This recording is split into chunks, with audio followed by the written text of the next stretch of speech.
नमस्कार दोस्तों, आज हम हैं सोमवीर सांगवान जी के साथ। और सोमवीर सांगवान जी किसी परिचय के मोहताज तो नहीं रहे पूरे हिंदुस्तान में। चाहे ईमानदारी की बात उठें, चाहे उनके काम की बात उठें, तो पूरे हिंदुस्तान में उनका हर घर में चर्चा पहुंच चुकी है, हर घर में नाम पहुंच चुका है। तो उनसे जानेंगे, क्योंकि पिछले 6.5 महीने से किसान आंदोलन चल रहा है और उनमें लगातार 6.5 महीने से ही किसानों के पीछे इस बात पे काम कर रहे हैं भी कहीं ना कहीं इस चीज़ का समाधान निकले। तो उनसे जानेंगे कि किसान की जो फसल है वो भी 6 महीने में पक जाती है और उस 6 महीने में पका के वो कहीं ना कहीं अपना पेट भरता है, कहीं ना कहीं अपना और काम करता है। लेकिन ये 6.5 महीने हो गए हैं और पता नहीं है कितना लंबा चलेगा। इस पर चर्चा करेंगे। सोमवीर जी नमस्कार। नमस्कार भाई। सांगवान जी, सबसे पहले तो ये बताइए कि जो किसान का ये आंदोलन चल रहा है, इसको आप किस एंगल से देखते हैं? इसका नतीजा क्या निकलने वाला है, क्या नहीं निकलेगा? किसान को कितने दिन और बॉर्डर पे ऐसे ही बैठे रहना पड़ेगा? ऐसा है नजर भाई, सबसे पहले तो मैं आपका इस स्टूडियो में मेरी तरफ से आपका धन्यवाद करता हूं। और जो 6.5 महीने से जो आंदोलन चल रहा है, इस आंदोलन की शुरुआत पंजाब के भाइयों ने की। उसके बाद हरियाणा, उत्तर प्रदेश, मध्य प्रदेश, राजस्थान, आज ये पूरे हिंदुस्तान का बच्चे बच्चे का आंदोलन बन चुका है। बाबा भीमराव अंबेडकर द्वारा बनाए हुए संविधान को मानने वाला हर हिंदुस्तानी का आंदोलन है, क्योंकि इसको सिरे चढ़ाने के लिए किसान अपने तन से, मन से, धन से समर्पित होकर जो आंदोलन कर रहे हैं। लोकतंत्र के अंदर हर एक को अधिकार है अपनी बात को रखना, अपनी मांग रखना। सरकार पिछले 6.5 महीने से 11 वार्ता हुई, उसके बाद में सरकार ने स्टॉप कर दिया। उसके बाद जब चुनाव आ गया बंगाल का, उसके बाद में सरकार की उल्टी गिनती शुरू हुई। सारी ताकत झोंकने के बावजूद वहाँ बीजेपी सरकार की हार हुई, बीजेपी पार्टी की हार हुई। उसके बाद में इस आंदोलन का और ज़्यादा विस्तार हो गया। आज बच्चे बच्चे की आवाज़ है और मैं कहता हूँ इस आंदोलन का अब नज़दीक है समस्या का समाधान होना, क्योंकि सरकार को पता चल चुका है कि बच्चे बच्चे की आवाज़ है और इसको अब ज़्यादा दिन लटकाया नहीं जा सकता। सरकार ने तीनों काले कानून वापस करने ही पड़ेंगे और सरकार ने किसान की बात को मानना पड़ेगा। इसके अलावा इसका और कोई समाधान नहीं है। बहुत जल्दी सरकारी समस्या का समाधान करना ही पड़ेगा। चलो, आपने कहा कि पंजाब से ये शुरू हुआ, लेकिन हरियाणा की अगर बात करें, अभी हिसार में पीछे लाठीचार्ज हुआ किसान के ऊपर, सबसे पहले पिपली में हुआ था, जिससे ये आंदोलन के जो धरातल पे आया। और अब आपने देखा होगा, एक विधायक हैं आपके साथी ही रहे हैं विधानसभा में, उन्होंने क्या अगर किस लैंग्वेज में बात की है किसान की, उसको चाहे फिर बाद में विवाद क्या हुआ है क्या नहीं, अब आप जानते हो कि कहीं ना कहीं किसान अपने नेताओं से भी खपा होने लगा है। उन्होंने उंगली अपने नेताओं पर भी उठाई है। उन्होंने खासकर चुटुनी को लेकर उंगली उठाई है कि भाई क्या अगर हमने ऐसा नेतृत्व तो नहीं चाहिए जो हमारे किसान भाइयों को चंद लोग कहे। ऐसा है कि जहाँ तक आप देख रहे हैं, इतिहास उठा के देखिए, पुराना इतिहास उठा के देखिए, और वो सिस्टम जारी रहता है। वो डीएनए है खून के अंदर। नॉर्थ इंडिया के अंदर पुराने सिस्टम से ये खापों का महत्व है। हमारी ये खापों की परंपरा है और इस खाप में ये संस्कार है हमारे बुजुर्गों ने दिए कि जुल्म के खिलाफ लड़ाई लड़ना, गरीब की मदद करना। जब पंजाब के भाई जब यहाँ आए, जो नाम जो उनका रास्ते खो दिए, तो लोग एकदम रातों रात उनके साथ जुट गए। इसी प्रकार जो अपने बबली भाई ने जो, या पुलिस ने जब भी लाठीचार्ज कराया, तो इसमें ऑक्सीजन का काम करता है। लोग जुल्म मानते हैं और जुल्म के खिलाफ लड़ाई लड़ने के लिए एकजुट हो जाते हैं। चाहे आप इसको करनाल वाली कहें, पिपली वाली कहें, या हिसार वाली कहें, या फिर जो बबली भाई का जो घेराव कराया, लोगों में एकदम इस पर तूफान आता है कि हमारे अधिकारों का हनन है, हमारे साथ जलती है, जुल्म हो रहा है। तो ये एकजुट करने का काम करता है इस आंदोलन, और उसी के कारण आज ये आंदोलन लगातार इतना मजबूत हो गया जो आज मजबूत हो गया। जिस प्रकार की परसों की घटना ये जो भाई बबली के साथ हुई, विरोध प्रदर्शन करना जनता का अधिकार है, वो काले झंडे भी दिखाएगी, नारे भी लगाएगी, लेकिन उसके बावजूद जिस प्रकार का व्यवहार बबली भाई ने किया, एक जिम्मेवार आदमी ने ऐसा नहीं करना चाहिए। किसी को भी समाज की जो हमारी संस्कृति, जो हमारा नियम है, हमारे बुजुर्गों ने जैसे कहा हमारा तो समाज 36 बिरादरी के सब बहन बेटी को अपनी बेटी मानते हैं, गांव की बेटी को अपनी बहन मानते हैं। बिल्कुल। तो हमने जिम्मेवार आदमी ने समाज के प्रति गाली गलौज छोटी बात नहीं करनी चाहिए। मैं इस चैनल के माध्यम से बबली भाई के इस व्यवहार से बेहद दुखी हूँ और उसकी प्रार्थना करता हूँ कि जिम्मेवार आदमी ने इस प्रकार का व्यवहार नहीं करना चाहिए थे। और मैं किसान भाइयों से भी कहना चाहता हूँ कि वो अपना शांति प्रिय आंदोलन करें, किसी तोड़ फोड़ के अंदर ऐसा नहीं ले, वो अपना शांति प्रिय प्रदर्शन करें, विरोध करें, झंडे दिखाएं, उनका अधिकार है, लेकिन टकराव न करें। टकराव करने से आंदोलन कमज़ोर होता है। आज ये आंदोलन इतना मजबूत इसी के कारण है कि लगातार पिछले 6 महीने से 6.5 महीने से शांति प्रिय बैठा है। दुनिया की सबसे बड़ी गर्म लोहे को ठंडा लोहे काटता है। इसलिए मेरी किसान भाइयों से भी प्रार्थना है वो शांतिपूर्ण अपनी शांति बनाए रखें, अमन चैन के साथ अपनी आवाज़ बुलंद रखें और ज़्यादा से ज़्यादा गैदरी में इकट्ठे होकर इस आंदोलन को सुचारू रूप से आगे बढ़ाएं। सांगवान जी, आप देख रहे हो अभी पश्चिम बंगाल का भी चुनाव था और अभी आने वाले समय में फरवरी में 2022 में 4 राज्यों के चुनाव हो रहे हैं। तो क्या देखते हो पूरे भारत में जो ये किसान आंदोलन चला है, तो आप घूम भी रहे हैं तकरीबन, तो क्या लगता है कि ये राजनीति, ये जो भारत की राजनीति है, ये किसान आंदोलन किस दिशा में लेके जाएगा? इसका कितना असर पड़ेगा आने वाले समय में? ऐसा है कि आप लोग देख रहे हैं 6.5 महीने जो आंदोलन चल रहा है, इस कोरोना काल के अंदर मोदी जी पिछले दरवाजे से 3 काले कानून लेके आए। इस 3 कानूनों को रोकने का काम था विपक्ष का। विपक्ष कमज़ोर होने का फायदा उठाया मोदी जी ने, लोकतंत्र को ख़त्म करने का काम किया और उस लोकतंत्र को बचाने का काम करा किसान भाइयों ने आंदोलन करके। इसको सरकार भी सोचती वैसे ही चल जाएगा, लेकिन इनको पता नहीं था कि ये हालात इस प्रकार के बने। वो लोकतंत्र को बचाने में और 3 कानून वापस रोकवाने में किसानों ने बहुत बड़ा रोल अदा किया है। ये इतिहास लिख दिया इन्होंने। इसके साथ साथ एक और भी कर दिया किसान भाइयों ने।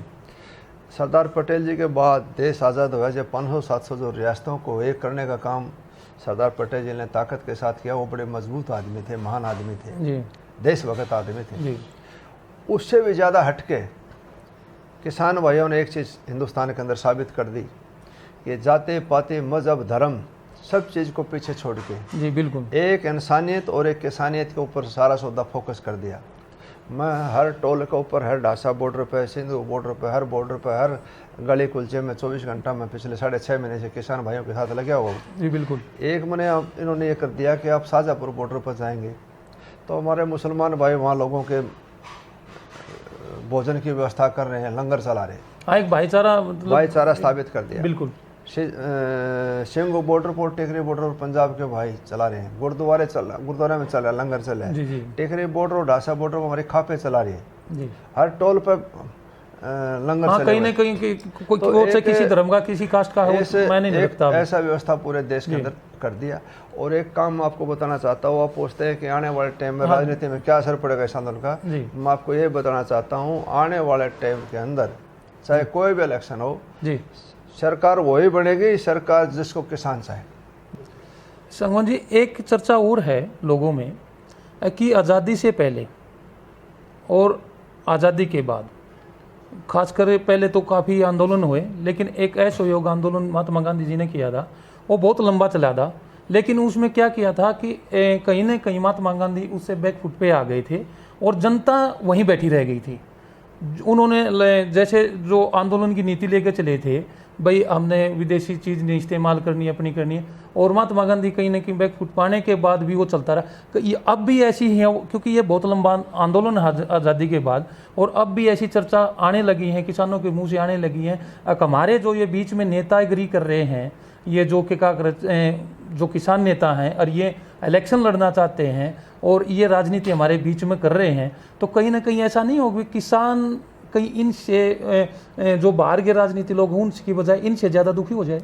जिस प्रकार 6 महीने से 6.5 महीने से आंदोलन चल रहा है, जो शीर्ष नेतृत्व संयुक्त मोर्चा का जो नेतृत्व करता है, मैं उसको सैल्यूट करता हूँ। उन्हीं की रहनुमाई में आंदोलन चल रहा है, जिन्होंने इतना शांति प्रिय आंदोलन चलाया। इस आंदोलन अंदर कामयाब होने का सिर्फ एक ही कारण है, इसमें किसी व्यक्ति विशेष की भूमिका नहीं है, संयुक्त है। और संयुक्त जहाँ होता है वहाँ पर फैसले ठीक लिए जाते हैं। इकट्ठे होने के कारण जो फैसले रखे, अगर कोई भाई मैं तो कहता हूँ ये किसानों के कारण, इस आंदोलन के कारण अगर कोई अपनी राजनीति चमकाना चाहता है, राजनीति चमकाने की कोशिश करता है, तो उसको मैं गिरावादी मानता हूँ। जब आप अच्छे काम करेंगे लोग आप पर चुनेंगे, इससे संबंध कोई नहीं है। ये समय है राजनीति चमकाने के बजाय, ये समय है किसान की इस पीड़ा को, इस किसान आंदोलन को, किसानों की भलाई में, देश हित में इसको सफल बनाने में योगदान दें, न कि राजनीति चमकाएं। और जिसने भी अगर किसी आंदोलन के अंदर राजनीति चमकाने की कोशिश करी, चाहे कोई भी वह सफल हुआ है। सबसे पहली सफलता यही है कि आंदोलन सफल हो, उसके बाद में कोई भाई राजनीति करना चाहे राजनीति करे, कौन रोकता है, सबको अधिकार है। जी सांगवान जी, एक बात और है कि आप ये बताइए कि ये जो आंदोलन इतना लंबा चल गया तो देश किस दिशा में जा रहा है, और इस आंदोलन का अंत कब तक हो सकता है? ऐसा है मेरे हिसाब से जी, जिस प्रकार बादलवाई होती है तो पता है बूंद बारिश आएगी। अब जो लक्षण दिखाई दे रहे हैं, जैसी हालात परिस्थिति है देश की, और इस आंदोलन की जो रूपरेखा है, जिस प्रकार का विस्तार हो, तो सरकार बहुत जल्दी, मैं नहीं समझता ज़्यादा टाइम लगेगा, जल्दी सरकार ने इसका समाधान करना पड़ेगा। दूसरी, आप कह रहे हैं भाई देश किस दिशा में जा रहा है। जब ये देश 1947 में देश आज़ाद हुआ तो चंद्रशेखर, राजगुरु, सुखदेव जो त्यागी देशभगत थे, जिन्होंने कुर्बानी दी, देश आज़ाद हो गया। आज़ाद होने के बाद में जो सरदार पटेल जी ने जो विरासतों को राजघराने थे उनको करके शामिल करा देश के अंदर, एक मुख्य धारा में जोड़ने का काम किया, वही लोग राजनीति में आगे आगे, या जो पैसे वाले थे वो लोग आगे आगे, जिसके हाथ में वास्तविकता जो कमांड आनी चाहिए थी वो चले गए दुनिया में से, उनके हाथ में कमांड नहीं आई। और तो जमीन पर रह के काम करते पैसे वाले आदमियों के हाथ में कमांड आने के कारण एक हमारी जो संस्कृति, जो सिस्टम था, कल्चर जो था, वो अडॉप्ट होना चाहिए था, वो होया नहीं। उसका कारण क्या है कि पैसे वाले आदमी आगे, और समाज ने भी एक बहुत बड़ी गलती कर दी, पैसे वाले को बड़ा मान लिया। आज पूरे देश में आप देखिए, नीचे से लेकर ऊपर तक त्राई त्राई मचे हुए हैं, भाई के भाई नाड़ काट रहे हैं, पड़ोसी पड़ोसी को काट रहे हैं। ये गिरावट आ गया हमारे समाज में। अगर आप 70 से पहले जाएंगे तो कोई 5 रुपये रिश्वत लेता था तो उसको नफरत की नज़र से लगते हैं, इसका लड़का भ्रष्टाचारी है। और आज भ्रष्टाचार जो है ना एक शरीर का ऐसा बन गया है, लोग शौक समझते हैं, उसको सम्मान की नज़र से देखते हैं, चाहे पैसा इकट्ठा कर लो चाहे किसी ले। ये बहुत बड़ी गिरावट है। हमारा तो त्यागी और तपस्या की धरती थी, संतों की धरती थी, ये तो भगवान को प्राप्त करने का शोध का केंद्र था हिंदुस्तान। यहाँ भ्रष्टाचार खोटे करने की जरूरत क्या थी? यहाँ जरूरत नहीं थी। लेकिन हमारी सारी संस्कृति, सारा सिस्टम बेड़ा गर्क हो गया, जैसे राजा वैसे प्रजा, ऊपर से भ्रष्टाचार ले चला तो नीचे तक चला गया। आज नस नस के अंदर बेईमानी है। अब जरूर है अच्छे संस्कार की, अच्छे तालीम की, वही संस्कृति, वही सिस्टम दोबारा फिर हो कि हम किसी का बेईमानी का पैसा किसी का न हड़पें, कोई भ्रष्टाचार न करें, जनता की सेवा करें। जनता की सेवा करने का मौका मिलता है, इसलिए सेवा करें। आप लोग देखिए, बड़े बड़े जिन्होंने पैसा इकट्ठा कराया, बेईमानी से पैसा इकट्ठा करा, उसका रिजल्ट घना बढ़िया नहीं होता। घोड़ा बनाए पानी डूबेगा। पॉन्टिंग चड्डा 10,000 करोड़ का मालिक था, लड़के ने गेट पर गोली मारी। आप और भी देख लिए उदाहरण दुनिया भर के, बिल्कुल रेलवाम पुनिया देख लिए, कितने उदाहरण मैं आपको दूं जिन्होंने ऐसी दौलत इकट्ठी करी, उनका रिजल्ट घना बढ़िया नहीं है। तो मैं तो उन भाइयों से भी कहना चाहता हूँ, औलाद के लिए पैसे जोड़ने के बजाय अच्छे संस्कार दें, अच्छी तालीम दें, और उनको ये बताएं कि मेरे पास एक बिरला जी का लेटर है, कॉपी है, तो उन्होंने कहा, अपने बच्चों से कहा कि बेटा ये जो धन दौलत है ये जनता का पैसा है, इसका सदुपयोग जनता के लिए करना है। अगर आपको भोजन भी करना है तो वो भी डॉक्टर की सलाह पर करना है। एक आज का लास्ट सवाल है सांगवान जी, कि आप बार बार लोगों के बीच में एक बात जरूर कहते हो, अब की बार भाई ऐसी गलती मत करना जो पीछे करते आ रहे हो। और अभी आपने कही भी है, वो पूंजीपतियों को देखा है और पूंजीपतियों को ही सब कुछ मान लिया। आप अपने बीच से जो आदमी धरातल पर रह गए, ज़मीन पर रह के काम करता है, आपके बीच में रहता है, आपके बीच में ही उसका अपना मकान है, तो उसको आप अब की बार विधानसभा में भेजना। आप कह रहे हो किसी पार्टी को तवज्जो मत देना, क्योंकि पार्टी आती है तो अपना एक संगठन चलाती हैं, एक अपना अलग ढंग से काम करती है। इसलिए ये कानून आज ये मतलब घर से बाहर निकल रहा है किसान। तो अब ये बताइए कि आपके अलावा और भी निर्दलीय विधायक हैं हरियाणा के अंदर, उन्होंने तो समर्थन वापस नहीं लिया, वह तो आपके साथ आके नहीं बैठते। कहीं ना कहीं बीच में से ऐसा कोई आदमी फिर आ गया तो कैसे चलेगा काम? ऐसा है कि मैं तो ये कहता हूँ भाई, पार्टियों वालों के बुलाए आप अपने मह से भैया को चुने, जी बिल्कुल, जो समाज की दुख तकलीफ को जानता हो, समाज का अच्छा मार्गदर्शन करने वाला हो। पार्टी कैंडिडेट थोपते हैं जी, पार्टियों में टिकट पैसे वाले लोग पैसा देकर टिकट ले आते हैं, जो धरातल पर काम करने वाला जो जमीन से जुड़ा है उस आदमी को टिकट नहीं मिलती और वो उनकी टिकट काट दी जाती है। लास्ट में आके जो बड़े नेता हैं उसका मिसयूज कर लेते हैं, कार्यकर्ता पिसता रहता है और फिर जो वास्तविक जो हकदार होता है, जो समाज के अंदर रहता है, समाज की तकलीफ को जानता है, उसके बजाय किसी तीसरे आदमी को ड्रॉप कर देते हैं। बिल्कुल, वो ड्रॉप कैंडिडेट है, उन्हें समाज का ज्ञान नहीं है। जो जहाँ तक मैं जो दूसरे निर्दलीय भाई हैं वो क्यों नहीं जुड़ रहे, क्या कारण है, देखो वो उनके विवेक और बुद्धि पे काम करता है। हर आदमी अपनी सोच है, धर्मात्मा धर्म में राजी, पापी पाप में राजी, चोर चोरी में राजी, जार जारी में राजी। सुबह से शाम तक लगा रहता है, शाम को थकावट हो जाती है, सुबह उठते फिर लग जाता है। जिस प्रकार मकड़े जाड़ा बनती है मच्छर फंसाने के लिए, और लास्ट में मकड़े जाले के अंदर मरी मिलती है। राम किसी को नहीं मारता, नहीं है तेरा राम, अपने आप मरते हैं कर कर खोटे काम। इसलिए मेरी भाइयों से प्रार्थना है, जो भी हो, किसी भी पार्टी में हो, किसी में हो, सबसे पहले हमारा समाज है, हमारा भाईचारा है। अगर समाज बढ़िया होगा तो राजनीति बढ़िया होगा, अगर समाज बिगड़ जाएगा तो फिर किस चीज़ की राजनीति। इसलिए भ्रष्टाचार से ऊपर उठ के, जाति पाति से ऊपर उठ के, मजहब धर्म से ऊपर उठ के एक इंसानियत होने के नाते अपने इंसानियत का फर्ज अदा करें और जो भी जिम्मेदारी मिलती है अपने कर्तव्य का निर्वाह करें। 3 चीज़ याद रखने वाला गलत काम कर ही नहीं सकता। जिसका मौत याद है, मैंने दुनिया में से जाना है, जिसका भगवान याद है, कोई ताकत है जो हमें देख रही है। तीसरा मेरा कर्तव्य क्या है, मेरे देश के प्रति, मेरे समाज के प्रति, अपने दायित्व के प्रति, उसका कर्तव्य का निर्वाह करते हुए अपनी ड्यूटी को बजाय, यही लक्ष्य होना चाहिए। मैं तो तमाम नेता पार्टियों से भी कहता हूँ, सेवा जिस मकसद के लिए, राजनीति का मतलब त्याग और तपस्या, सेवा का नाम राजनीति है। धन दौलत इकट्ठी करना, खोटे करना काम राजनीति नहीं है। लेकिन कई हजार करोड़ रुपए जो नेता लोग इकट्ठे करे, कहाँ से आए पैसा, ये भ्रष्टाचार का पैसा है। अगर आप ईमानदारी से करना चाहते तो ईमानदारी में तो सवाल तकलीफ का कुछ नहीं है। और बोले बाबा बड़ी दुख पाई, बोले कुछ न कुछ बनी होगी, जिम्मेवारी ली होगी, जिम्मेवारी तकलीफ लाएगी। इसलिए उस सब समस्याओं को अपने शरीर की खुद की समस्या लेके और जनता की सेवा करें, राजनीति का मकसद ये रहा। आप देखेंगे मेरे पास रात में 12 बजे 2 बजे तक भी फोन आते हैं, फलाना काम है, धकड़ा काम है भाई साहब, कहीं तो शराब दारू पी कहते थे, भाई सो रहे हो तो भाई और कोई काम है तो बता दे। राजनीति में ईमानदारी से राजनीति करना, ईमानदारी से खेती बाड़ी करना, और ईमानदारी से बॉर्डर पर नौकरी करना, और ईमानदारी से साधु संगत सत्संग करना, सारा सौदा बराबर को करना जानता हो तो। ये गोज काटने का, धन दौलत इकट्ठी करने का, मौज मस्ती मारने का स्थान नहीं राजनीति।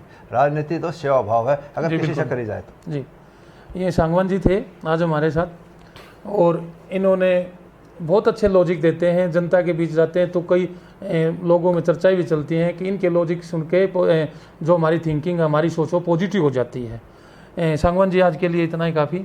नमस्कार, फिर मिलेंगे। बहुत धन्यवाद भाई का, थैंक यू। भले काम में हमें भी याद करें।